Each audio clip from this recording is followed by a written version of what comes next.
안녕하세요. 크립토TV입니다.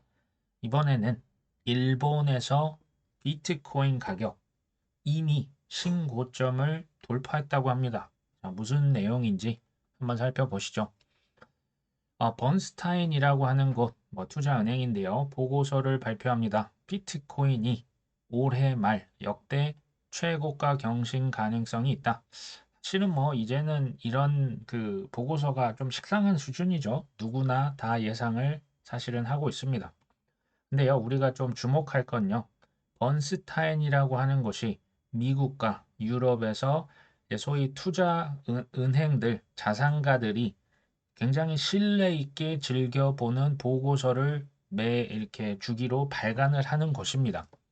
이게요, 그러니까 쉽게 말하면 JP 모건처럼 다 알면서 막 이렇게 뒤통수를 친다거나 이런 일은 잘 하지 않는 곳입니다. 보고서가 좀 신빙성이 있다라고 좀 정평이 나 있는 곳 중에 하나입니다. 어찌됐건 올해 신고점을 경신을 할 것이고 2025년, 그러니까 내년이죠. 우리 돈으로 2억이 넘을 것이다라고 예측을 한 바가 있습니다. 지난 1월 16일, 이때가 이제 1월 10일에 비트코인 현물 ETF가 승인이 되고 사실 좀 조정을 오래 겪었지 않습니까? 그때 이런 예측을 내놨었습니다. 단기 조정 가격이 38,000달러에서 42,000달러 요 정도 찍을 것 같은데 라고 했는데요. 실제로 그랬을까요? 제가 이거 찾아보고 조금 놀랐습니다. 38,000달러에서 42,000달러 기가 막히게 찍고 올라갔습니다. 단기 조정을 정확하게 맞췄네요. 이 정도면 거의 90% 이상 맞춘 거 아닙니까? 하지만 미래에도 그럴 수 있을까요? 그냥 그러려니 하고 넘어가겠습니다. 예전에 1월 18일 날 저는 이제 트래킹을 해봅니다. 예전에 뭐라고 했는지 비트코인 채굴 주식 단기 하락세인데 매수 기회인데 라고 얘기를 했습니다. 2월 9일, 그러니까 1월 18일에도 있었고요. 2월 9일도 비트코인 채굴 기업 주식이 바닥이다. 반감기 전 지금이 저점 매수 기회다. 그러니까 지금 반감기 앞두고 채굴 회사들이 그 비트코인 내다 팔았거든요. 그리고 역사상 비트코인은 항상 상승을 이제 가격이 올랐었다. 근데 세 번 반감기 비교해서 지금은 조금 더 빨리 상승을 시작했다. 비트코인을 직접 매수하든지 아니면 이런 채굴 기업을 담아보는 것을 권한다. 그러면서 라이엇 플랫폼, 클린스파크가 주목할 만하다 이렇게 했습니다. 라이엇 블록체인 제가 가서 한번 찾아봤는데요. 주식이 그러니까 이그 번스타인에서 사라고 했을 때 바로 이때 사라고 했었고요. 이때 사라고 했습니다. 1월 달과 2월 달 두 번에 걸쳐서 이게 이제 10달러일 때 사라고 했었고요. 이제 가격이 상당히 저점이었죠. 그 다음에 14달러. 그러니까 조금 사실 올랐었습니다. 10달러보다는 14달러 좀 비싸 보이기도 합니다. 지금 16달러도 이제 넘어 버렸는데요. 전체 기간으로 한번 볼까요?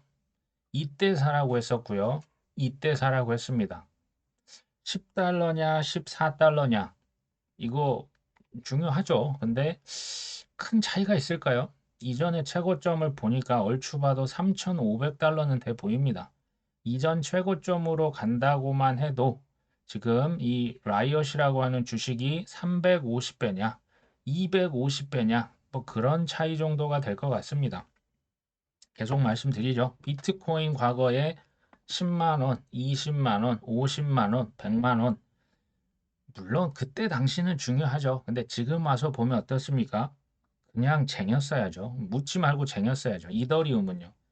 10만 원이냐, 30만 원이냐, 50만 원이냐, 100만 원이냐, 200만 원이냐. 이게 이제 2천만 원 간다면 중요하죠. 이 당시는 중요하지만 그냥 최대한 많이 100개보단 200개보단 300개. 좀 내가 왜 그때 많이 못 쟁였을까? 솔라나는 어떻습니까? 그때 만 원까지 떨어졌었거든요. 못 샀다고 치겠습니다. 2만 원이냐, 3만 원이냐, 5만 원이냐 중요하죠. 근데 지나놓고 보면 우리가 생각하는 것보다 굉장히 많이 올라가 있잖아요. 수량이 더 중요하다. 단 우량 코인들 말씀드리는 겁니다. 대기업들이 이미 이제 그들의 플랫폼 거래소에 상장을 시켰거나 은행들이 이제 그 팔기로 탁 찍어 놓은 코인들이 있죠. 인덱스 지수에 하려고 벤치마크 지수 만들려고 콕 집어넣은 코인들 제가 여러 번 말씀드렸죠. 떨어질 때 많이 줍자. 이게 핵심입니다. 지금은 어떻습니까? 지금 많이 올랐잖아요. 지금은 줄 때가 저는 개인적으로 아니라고 봅니다. 떨어질 때 찔끔찔끔 줍자? 아니요. 그때 많이 주우셔야죠. 나는 내가 언제 바닥인지 모른다. 아무도 아시는 분 없어요. 그냥 그래서 분할로 매집을 하는 게 우리가 할 수 있는 최선이다. 자, 비트코인 ETF의 하루 수요가요. 당일 채굴하는 그러니까 공급량 대비 수요가 14배가 더 많다. 자, 이런 기사입니다. 지금 보시면 뭐 블랙락이다, 피델리티, 아크 인베스트 뭐 11개 회사가 동시에 지금 출격을 이미 했죠. ETF 팔고 있습니다. 구독자분께서 이거 질문을 해주셨던 게 기억이 나요. 지속적으로 이게 뭐 가능한 일이냐? 수요가 14배가 막 어디서 살 수 있다는 얘기냐? 말씀을 드려보겠습니다. 자, 글로벌 자산 운용사들은 우리처럼 예를 들면 업비트 가서 이렇게 코인 살까요? 그건 아니겠죠. 어디 가서 살까요? 주로 장외 거래를 활용합니다. OTC 거래는요, 그러니까 오버 더 카운터라고 해서, 그러니까 이제 뭐 거래소가 됐건 자산운용사 어디 좀 비트코인을 정말 많이 미리 쟁여놓은 사람에게 가서 이게 거기 가서 사요. 따로 사는데 그렇게 해야 이제 가격 영향이 적어지고요. 이게 우리처럼 뭐 한 개, 두 개 연끌해서 막 그냥 이렇게 하는 게 아니라 1,000개, 2,000개, 뭐 하루에 지금 10,000개 이상씩 비트코인이 그냥 불티나게 팔려 나가거든요. 대량으로 삽니다. 기관들 특징이죠. 그리고 뭐 소위 뭐 도매처럼 뭐 물건을 많이 사면 깎아준다. 천만의 말씀입니다. 물건이 물량이 많아지면요. 오히려 웃돈을 줘야 됩니다. 거기가 이제 OTC 거래거든요. 그러니까 우리랑은 사실은 뭐 별 관계가 없는 그들만의 시장에서 주고받습니다. 근데 미리 쟁여놨던 그 공급량도 떨어지면 어떻게 될까요? 그때는 이제 진짜 비트코인이 없다. 공급 쇼크가 올 수도 있습니다. 지난번 제가 보여드렸던 이 주기형 크립토커런시의 대표가 그 얘기를 한 겁니다. 장외 거래, 자, 말씀드렸죠. 기관들은 장외에서 비트코인 공급량을 쟁여 놓습니다. 그리고 이제 소매로 가져와서 이제 파는 거죠. 그 ETF로도 팔 겁니다. 근데 여기에서 비트코인 수요가 공급을 초과하고 있죠. 이 상황이 계속되면 어떻게 될까요? 세력들 입장에서 항상 생각해보라 말씀드리죠. 이거 봐라. 큰일 났네. 지금 이런 상황이 벌어진 겁니다. 그들의 다음 행보, 이거 제가 뒤쪽에서 말씀을 드리려고 합니다. 작년 10월 기사인데요. 비트코인 신고가 이미, 그러니까 일본이 뭐 지금 신고가가 나왔다. 이것도 말씀을 드리겠지만, 작년에 이미 아르헨티나, 이집트, 튀르키예, 레바논과 같은 국가에서는 이미 신고점을 돌파를 했습니다. 아르헨티나, 이집트, 튀르키예, 레바논, 라오스, 가나, 나이지리아, 시에라리온 이런 것들은 자국 통화 기준으로 비트코인이 이미 최고가를 연일 경신하고 있다. 인플레이션을 해지한다. 전쟁에서 재산을 보호해준다. 가난한 이들의 은행이다. 뭐가요? 비트코인이요. 그러니까 지금 뭐 소위 잘 사는 국가, 미국에서도 그렇고요. 유럽, 일본, 뭐 중국, 중동, 오일머니 엄청나죠. 여기에서는 비트코인 이제 뭐라고 인식을 합니까? 좀 이렇게 제가 그냥 직설적으로 이걸로 돈을 벌 수 있는 자산으로 지금 인식을 하고 있죠. 이걸로 파는 겁니다. 샀다 팔았다 하고요. 보관하고요. 이자도 주고요. 세금도 거둘 수 있죠. 정부에서는 일자리 창출 가능합니다. 그리고 이걸로 정치인들은 표를 가져갈 수 있습니다. 반면 조금 이렇게 못 사는 그러니까 개발도상국에서는 비트코인을 지금 뭘로 받아들입니까? 비슷합니다. 이걸 화폐로 쓰는 사람들도 있어요. 그리고 자산이다. 뭐 이걸로 또 정치인들이 특히 아르헨티나 뭐 최근 인도네시아 지금 뭐 그 다친 암호화폐 인사들이 뭐 대통령이 되고 총리가 되고 있습니다. 여기에 더해 비트코인은 생존의 영역입니다. 이거는요. 대한민국과 같이 좀 안정된 국가에서는 사실은 이해를 할 수는 없습니다. 제가 좀 보여드리려고 하는데요. 전 세계 국가, 기업, 개인들이 특히 지금 기업입니다. 국가와 기업에서 비트코인 포모가 좀 심각해지고 있습니다. 역설적이죠. 뭐 사토시 나카모토, 뭐 저는 일본 사람이라고 생각은 안 하지만 지금 어디에서 비트코인의 진가가 뼈저리게 체험을 하고 있습니까? 개발도상국에서는 이게 거의 생존의 영역입니다. 자고 일어난 물가가 오르는 나라에 우리는 살고 있지 않죠. 제가 이 그 그래프를 가져왔는데요. 아르헨티나의 이 비트코인 가격 그래프입니다. 이게 23년 말 기준인데요. 지금 신고점을 한참 넘어버렸죠. 아르헨티나, 튀르키예 마찬가지입니다. 레바논 이게 지금 무슨 그래프입니까? 자, 나이지리아 이게요. 사실 비트코인 가격이 상승한다고 마냥 좋아할 수 있는 일입니까? 이걸 제가 이제 조금만 바꿔서 말씀드리면 이 국가들의 화폐 시스템이 그냥 무너져 버렸다는 얘기입니다. 상대적인 거죠. 비트코인이 상대적으로 쭉쭉쭉 올라갈 수밖에 없는 것. 사실은 조금 문제가 심각하다. 이렇게 받아들여야겠죠. 아르헨티나가요. 연간 물가가 138% 급등을 합니다. 기준금리 우리 뭐 3%다 5%다 지금 뭐 덜덜 떨고 있지 않습니까? 아르헨티나 금리 몇 프로입니까? 133%죠. 이 정도 금리 줘도 은행에 예금을 한다 안 한다 안 하고 비트코인 산다는 얘기입니다. 아르헨티나의 지금 뭐 대통령 그 비트코인 지지자 뭐 지금 달러를 오히려 법정 통화로 가져가겠다고 하고 있죠. 자, 터키에서는요. 지금 금리를 올려야 할 시간 그 때에 그 이게 포퓰리즘이더라고요. 금리 인하로 역주행을 해가지고 물가 환율이 고공행진 나라가 거의 망해가고 있습니다. 나이지리아는 어떻습니까? 은행 계좌가 없는 서민들이 많고 화폐 개혁하면서 현금 부족, 정부에 대한 신뢰가 사라져서 이 사람들이 뭘 산다? 비트코인 산다. 레바논은 전쟁으로 항상 불안한 국가다. 은행들이 달러 예금을 동결시킵니다. 왜 자국 화폐 안 써? 그래서 달러를 딱 이제 동결하니까 누군가 은행에 딱 불을 질렀다고 합니다. 인플레이션, 전쟁, 정부 정책의 실패를 피해서 스스로를 보호하려는 사람들이 뭐를 찾는다? 비트코인. 이게 생존입니다. 이게 뭐 돈 벌려고 하는 게 아니고요. 진짜 살아남기 위해서 비트코인을 본능적으로 이제 달러도 물론 마찬가지죠. 이거 이제 트위터에서 공유한 사람이 당신이라고 괜찮을 것 같아? 라고 좀 경고를 이렇게 했다고 하는데요. 돈보다 비트코인이 안전하다. 암호화폐 사모으는 터키인들. 터키에서 코인이 안전한 피난처라고 표현을 합니다. 이런 얘기 들어보신 적 있으십니까? 소위 조금 그래도 잘 사는 국가에서 코인 그 다단계 사기 그 위험한 거, 변동성 큰 거, 도박이라고 하지 안전한 피난처라는 말을 터키에서는 공공연하게 쓰는 것 같습니다. 이게 이제 일본 얘기로 한번 가보실 텐데, 이 비트코인 일본 엔화로 표시가 되겠죠. 이쪽에 한번 화살표를 보시면요. 신고점을 지금 이미 돌파를 했습니다. 무슨 일입니까? 일본에서 비트코인 신고점 이미 돌파가 됐어요. 다른 쪽 비트플라이어라고 하는 일본에 있는 거래소입니다. 최고 고점 2021년 11월 달 기억하시죠? 그 고점을 빼곡 넘어갔습니다. 이미 신고점이 돌파가 돼버렸네요. 이게 무슨 일일까요? 아니나 다를까 기사가 뜹니다. 일본 거래소에서 사상 최고치 경신, 비트플라이어 엔화 마켓에서 15일 한때 790만 원으로 사상 최고치를 경신했다. 달러 기준 비트코인은 5만 2천 달러 왔다 갔다 하고 있죠. 사상 최고치 6만 9천 달러 대비해서 32%는 아직 더 낮은데 일본은 지금 무슨 일일까요?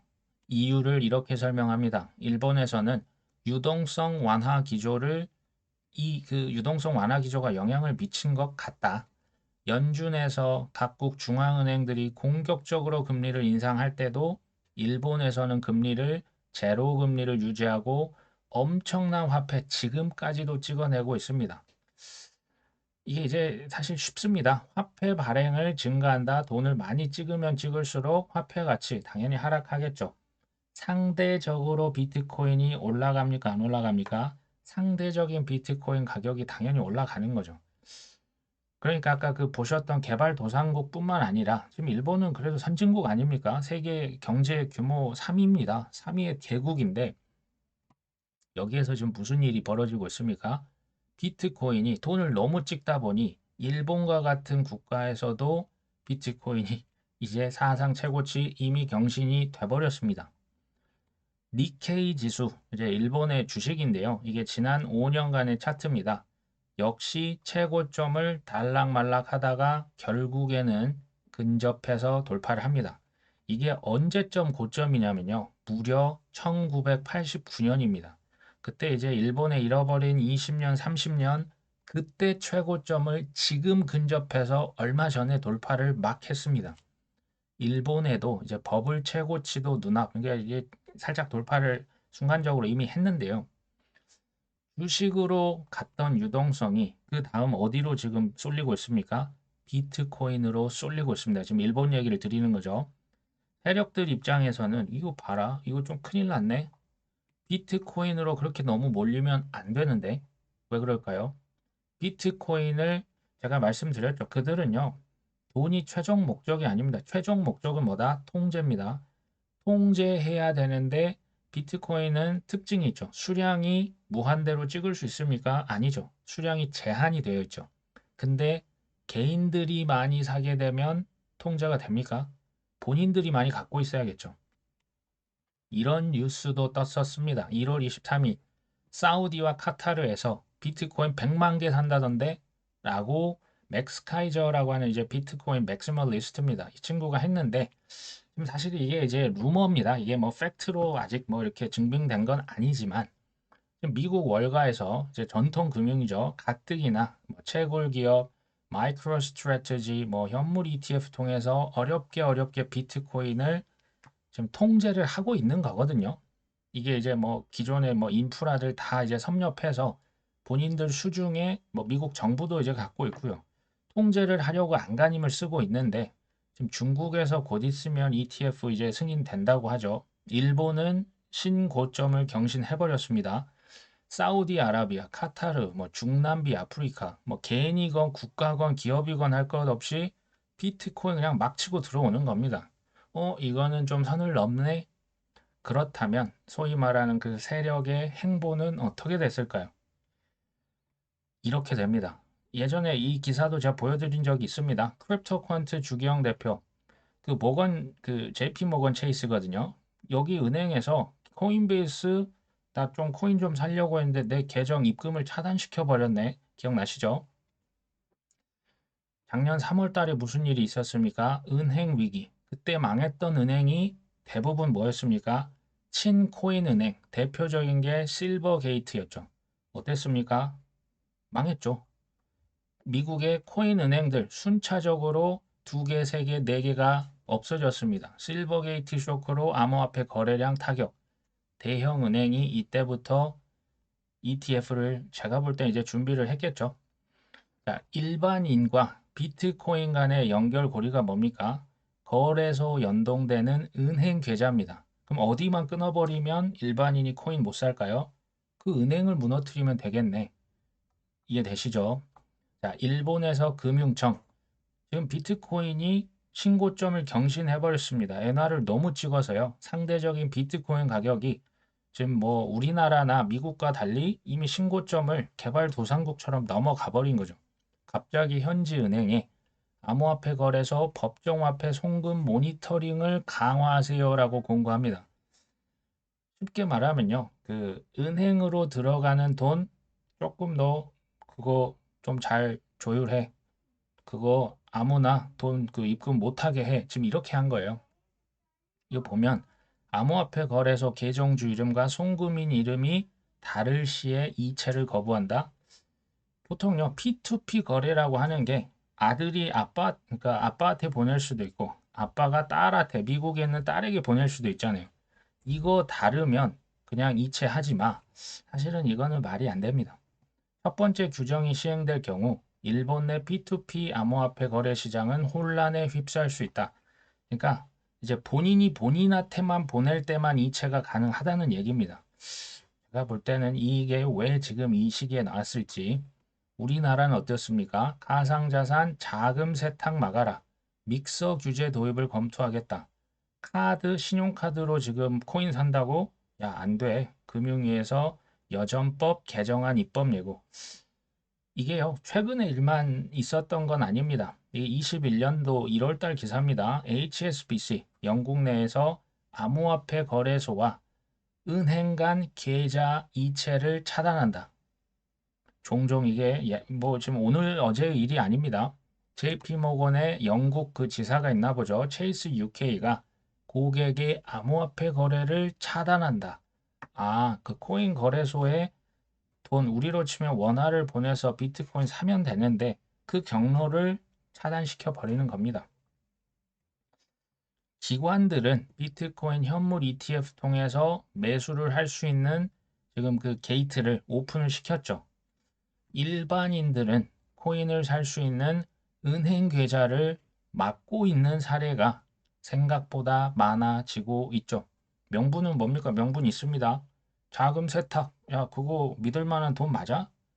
테러로 쓰인데 이거 사기 손실 위험이 너무 커서 좀 그 금액을 줄였으면 좋겠어. 너무 큰 돈 안 했으면 좋겠어 하고 실제로 입금 제한을 시키죠. 변동성 큰 거 알지? 이거 하면 너희들 나중에 큰일 난다.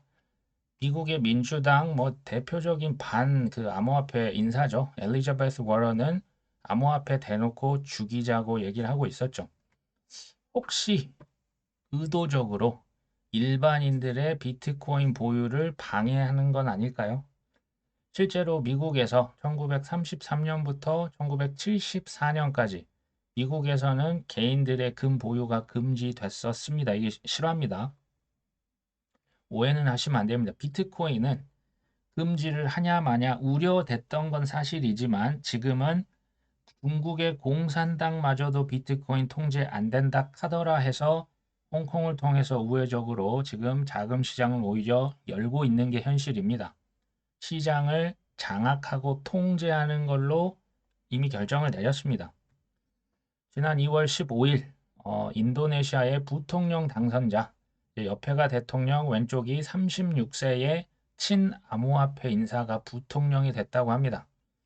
혹시 인도네시아 인구 기억나십니까? 2억 7,400만 명입니다. 어마어마하죠. 나이지리아는 얼마나 될까요? 2억 1,300만 명. 이집트는요? 1억 1,000만 명. 브라질 대표적인 암호화폐 친화 국가 아닙니까? ETF가 가장 먼저 승인됐던 곳이 바로 브라질입니다. 2억 1,400만 명. 튀르키예 아까 보셨죠? 8,500만 명. 아르헨티나 4,580만 명. 지금 제가 중국과 인도를 뺐는데요. 중국과 인도는 공식적으로 14억 명이 넘습니다. 비공식 합치면 이건 아무도 모른다고 하죠. 러시아는 어떻습니까? 러시아 친암호화폐 국가입니다. 1억 4,300만 명. 일본은요? 일본도 지금 비트코인에 지금 전 국민이 주식과 코인에 열광하고 있거든요. 1억 2,600만 명입니다. 지금 이 국가들에서 지금 뭐가 벌어집니까? 슈퍼 선거가 벌어지고 있죠. 지금 계속 선거합니다. 대통령 뽑고 총리 뽑습니다. 유권자들이 암호화폐 투자를 선호할까요? 안 할까요? 물론 주식도 있습니다. 근데 유권자들 베이비 부머 다음으로 많은 세대가 MZ 세대 아닙니까? 이제 MZ 세대들이 다 성인이 됐습니다. 어떻게 해야 당선이 될까요? 미국 대선도 그렇고요. 우리나라 총선 지금 금투세는 폐지가 어느 정도 결정이 된 것 같은데 예를 들어서 코인은 그대로 세금 내세요 하면 가만히 있으실 겁니까? 우리 온라인 그 키보드 워리어 돼야죠. 가서 이거 가만히 있으면 안 되겠죠. 슈퍼 선거의 해라고 하는 게 저는요 올해 폭등도 가능하고요. 지금 폭등의 조짐이 보이는 것 같아요. 폭락도 가능한 저는 이거 좀 희귀한 해가 되지 않을까 하는 개인적인 생각입니다. 이걸 다시 얘기하면 매우 큰 인생의 기회도 있고요. 큰 위기도 상존하는 해입니다. 기회라고 말씀드린 것은 25년 대상승이 온다면 앞으로 코인의 미래가 밝다면 매우 저가에 매집할 수 있는 기회도 저는 올 수 있다고 보고요. 반면 위기는 뭡니까?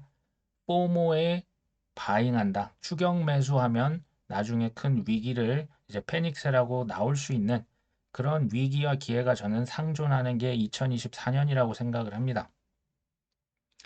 투자의 기회는 언제 우리가 얻을 수 있을까요? 한 수, 두 수 앞을 미리 내다봐야 그 기회를 우리가 잡겠죠. 비트코인 맥시멀리스트들이 지금 하는 얘기인데요. 비트코인 공급량 쇼크, 이제 반감기를 얘기하는 거죠. 그리고 수요는 폭발. 그러니까 비트코인이 수직 상승할 것이다. 이걸 사실 뭐 수년 전부터 얘기를 해왔습니다. 근데 실제적으로 눈앞에서 이제는 펼쳐지고 있는 거죠. ETF까지 금리 인하에 대한 기대감까지 지금 온갖 이렇게 몰려들고 있죠. 근데요, 글로벌 국가나 기관에서 비트코인, 제가 보니까 이 포모가 좀 생각보다는 심각합니다. 근데 반면에 상대적으로 개인들은 아직 관심이 없어요. 비트코인 뭐 6천만 원, 7천만 원 듣자마자 바로 그걸 어떻게 사? 하고 끝입니다. 사실은. 근데 조금 그래도 깨어있는 개인들, 공부 좀 해본 개인들이 비트코인 사려는데 지금 어떻게 합니까? 계좌를 막든지 입금 금액을 제한시킵니다. 아직 우리나라는 이게 지금 도입은 안 됐지만 추후에 저는 가능성이 있다라고 봅니다. 지금 미국은 말도 안 되는 그 뭐 수백만 원밖에 입금이 안 되게 막아놨거든요. 전 세계가요, 지금 점점 그 다극화되고 있습니다. 친미냐, 반미냐로만 나눌 수가 없죠. 뭐 제3국, 그들만의 리그가 점점 많아집니다. 이런 상황에서 예전처럼 그냥 미 국채만 안전자산, 미국의 달러만 기축통화, 이 추세는 누가 봐도 이제 점점 더 낮아지겠죠. 그렇다고 위안화를 기축으로 쓸까요? 러시아 전쟁하고는 루블화를 쓰겠습니까? 그래서 조금 금을 샀던 그 과거의 경험들이 많이 있죠.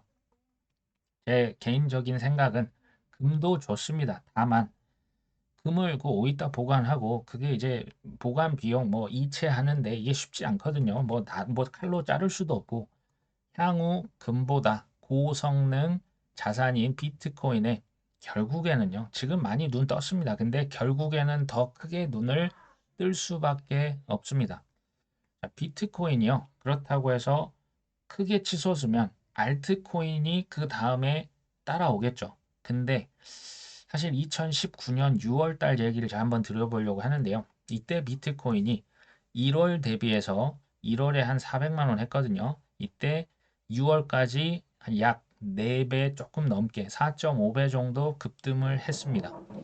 이더리움과 같은 경우는 19년 6월 달 바닥 대비 약 4배 정도 올랐습니다.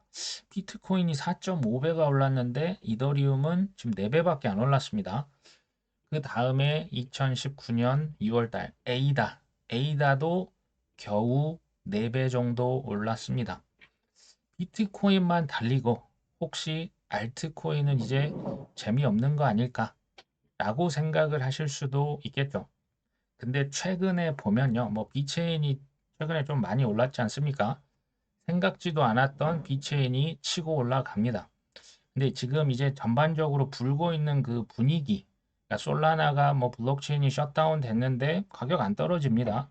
XRP 뭐 그 1,500억 해킹 됐다는데 그냥 다시 치고 그냥 뭐 별일 없었다는 듯이 다시 반등을 했죠. 이 추세라면 비트코인이 언제 조정이 되고, 그러니까 지금 이 급등을 하고 있지만 언젠가 조정과 횡보가 반드시 옵니다. 그때 좀 더 쉽게 표현하면 비트코인이 재미없어질 때, 이때 우리가 생각하는 알트코인의 큰 펌핑이 나올 수도 있지 않을까요? 자, 코인리스에 뭐 이런 기사가 있어서 제가 한번 가서 봤는데요. 이번 반감기 사이클은 과거 사이클과는 다를 가능성이 높다. 뭐 이런 주장을 합니다. 내용이 굉장히 길어서 제가 마지막 결론만 가져왔습니다. 과거 반감기 사이클과 달리 이미 공급 충격이 시작되고 있기 때문에 제가 말씀드렸죠. 비트코인 지금 OTC 거래, 장외 거래에서도 공급량이 지금 부족합니다. 수요가 워낙 폭발적이어서요. 반감기 전에 이미 가격이 상승하거나 그렇지 않더라도 반감기 이후에 과거처럼 오랫동안 횡보할 가능성이 낮다. 이건 한 개인의 의견이죠. 자, 비트코인이 더 쉽게 말하면 이전처럼 반감기 전후의 조정이나 횡보가 안 나올 수도 있다. 지금 이런 얘기를 펼치고 있는 겁니다. 미래를 누가 알겠습니까? 신외 이걸 알고 있는 분들 조심하십시오. 근데 이제 크립토가 코인 전반 시장이 생각보다 지금 좀 빠르게 상승할 가능성, 조짐이 보이고 있습니다. 근데 제가 여기서 여쭤보고 싶은 건 이거죠. 철저한 계획이 있으십니까? 이게요, 25년만 보고 있다가 24년도에 갑자기 급등하면요, 기분은 좋죠. 근데 조금 당황스럽습니다. 난 지금 팔려고 했던 게 아닌데 지금 뭐 이제 8천만 원, 9천만 원, 이제 1억만 남았잖아요. 1억 넘으면 사람들 또 대서특필 될 거 아닙니까? 일본은 이미 지금 개발도상국도 신고점 다 돌파를 해버렸습니다.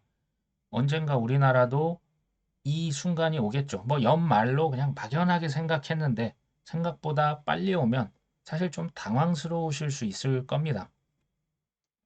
투자 기회 이제 앞을 좀 내다보는 게 좋겠다. 여기에서 기회가 온다 말씀드렸죠. 지금 글로벌 포머가 되고 있는데 그러면 알트는 언제 오른다? 이건 뭐 저의 어떤 그 과거에 좀 사례를 봤더니 비트코인이 항상 먼저 달렸죠. 그 다음에 조정을 받고 횡보하는 구간. 비트코인이 이제는 힘이 빠져서 재미없어질 때 누가 또 튀쳐나갑니까? 두 번째 형인 이더리움이 치고 나갑니다. 그러면서 라지 캡, 뭐 미들 캡, 스몰 캡 가죠. 알트코인이 이때 펌핑하지 않을까? 저는 조심스럽게 예측을 하고 있고요. 자, 그때까지 쥐고 있는 사람에게는 알트코인에도 큰 어떤 그 수확을 거둘 수가 있지 않을까. 그러니까 결과적으로는요, 우리는요, 알트코인으로 큰 돈을 버셔야 합니다. 지금 비트코인, 이더리움 쉽지 않아요. 그러니까 뭐 지금 현금으로 한 20억, 30억 들고 있지 않은 이상은 비트코인, 이더리움으로 쉽지 않습니다. 알트코인으로 돈을 벌어서 결국 비트코인이나 이더리움으로 갈아타려고 합니다. 이건 제 생각이기 전에 크립토 코인으로 돈 많이 벌었다는 투자자들이 다 저 같은 생각을 합니다. 알트코인으로 크게 벌어서 비트나 이더로 갈아타자. 비유를 하면 이런 겁니다. 그 전 세계 유명한 가수, 배우, 운동선수 성공한 뭐 합니까? 이제 조금 뭐 제 표현은 아닙니다. 급이 높은 분들은 강남의 빌딩을 사고요. 급이 조금 떨어지면 음식점을 연다고 합니다. 저도 이제 들은 건데 그만큼 큰 성공한 다음에 어떤 큰 빌딩을 사는 게 약간 공식처럼 돼 있었지 않습니까? 우리도 똑같아요. 이게 알트코인으로 큰 돈을 벌고 비트코인이나 이더리움으로 갈아타는 거 이게 사실 뭐 비슷한 얘기가 됩니다. 근데 지금 비트코인은 이자를 아직은 주진 않습니다. 뭐 나중에 줄 수 있습니다. 근데 이더리움, 솔라나, 코스모스, 폴리곤, 에이다 지금 업비트에 들어가면 이자를 꾸준히 지급을 하고 있습니다. 제 생각이 맞다면 나중에 이제 아발란체, 폴카닷, 니어 프로토콜, XRP도요. 지금 이자 주는 거 지금 유동성 그 풀에 기여한 자들에게 이자 주는 거 이거 지금 그 실행을 하려고 하더라고요. 결국 이자를 줄 날이 올 것이다. 그러니까 이제 안정된 노후의 포트폴리오, 비트코인, 그 다음에 제가 연금 코인이라고 했습니다. 연금은 뭐다? 이자 주는 코인들. 이더리움이나 솔라나, 뭐 여기에 이제 몇 개를 추가하실 수, 뭐 아발란체를 추가하실 수도 있고요. 에이다를 추가하실 수도 있겠죠. 좀 많이 쟁여놨다가 여기서 나오는 이자로 생활비를 충당하자. 플러스 알파, 이 플러스 알파는 뭐 주식이실 수도 있고요. 부동산일 수도 있습니다. 조금 다채롭게 나눠놓고 핵심은 뭐다? 부동산으로 치면 월세를 받으셔야 되고요. 주식으로 치면 배당을 받으셔야 됩니다. 은행으로 치면 은행 이자를 받으셔야죠. 코인으로 치면 스테이킹 이자를 꾸준히 받으셔서 이게 이제 뭐 굳이 우리가 뭔가 그 육체 노동을 하지 않아도 가만히만 있어도 주는 이게 우리의 어떻게 보면 그 목표가 될 수가 있겠죠. 제가 이제 주변에 예전에 그 서울 쪽에 아파트를 실제 보유하고 있는 토박이들에게 물어본 적이 있습니다. 아파트 그래도 지금 파셔야 되는 거 아닙니까? 한결같은 대답이 뭐였을까요? 절대 팔 생각 없다. 이렇게 얘기하십니다. 다시까지 그대로 물려줄 것이다. 코인에서는 그게 뭘까요? 이게 비트코인입니다. 다시까지 물려줄 만큼 초우량 자산 맞습니다. 단, 유동성 자산이 지금 좀 적다. 그러니까 유동성이라고 하는 거는 부동산 빼고 자동차 빼고 현금으로 바로 바꿀 수 있는 자산이 유동성 자산입니다.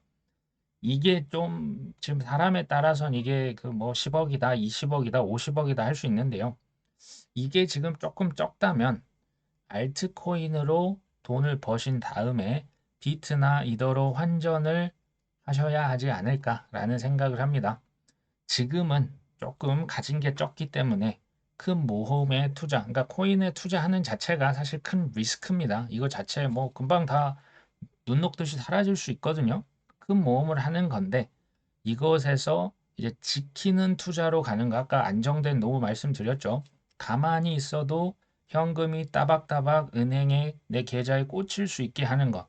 이게 최종 목표다. 근데 제가 볼 때 이게요. 앞으로 1년에서 2년 내에 결정이 될 것 같습니다. 이제 뭐 마지막으로 제가 말씀을 드릴게. 그러니까 올해는 되게 중요한 것 같아요.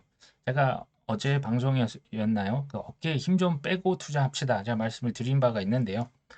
예를 들면 이런 겁니다. 약간 너무 하나하나 뉴스에 왜 올랐어? 왜 떨어졌어? 이번에 왜 그랬대? 뭐 비체인이 올랐대? 체인링크가 올랐대? 그것보다는 그거 뭐 좀 올랐어? 그거 좀 팔아야 되나? 이런 느낌. 그러니까 약간 좀 뭐랄까요? 힘 빼고 제3자 느낌에서 보는 그런 느낌. 힘 빼고 그거 뭐 폭락했어? 아, 그래. 좀 사야겠네. 약간 이런 느낌으로 좀 한 템포 늦춰서 가시는 게 제가 볼 때 이게 더 이성적이고 이게 더 합리적인 결정을 내리실 수가 아마 있을 겁니다. 뭐 제가 뭐 골프를 잘 치진 않습니다. 하지만 제가 들은 게 있어서 골프도 투자도 힘 빼야 더 잘 됩니다. 자, 오늘 방송은 여기까지 합니다. 끝까지 시청해 주셔서 감사합니다.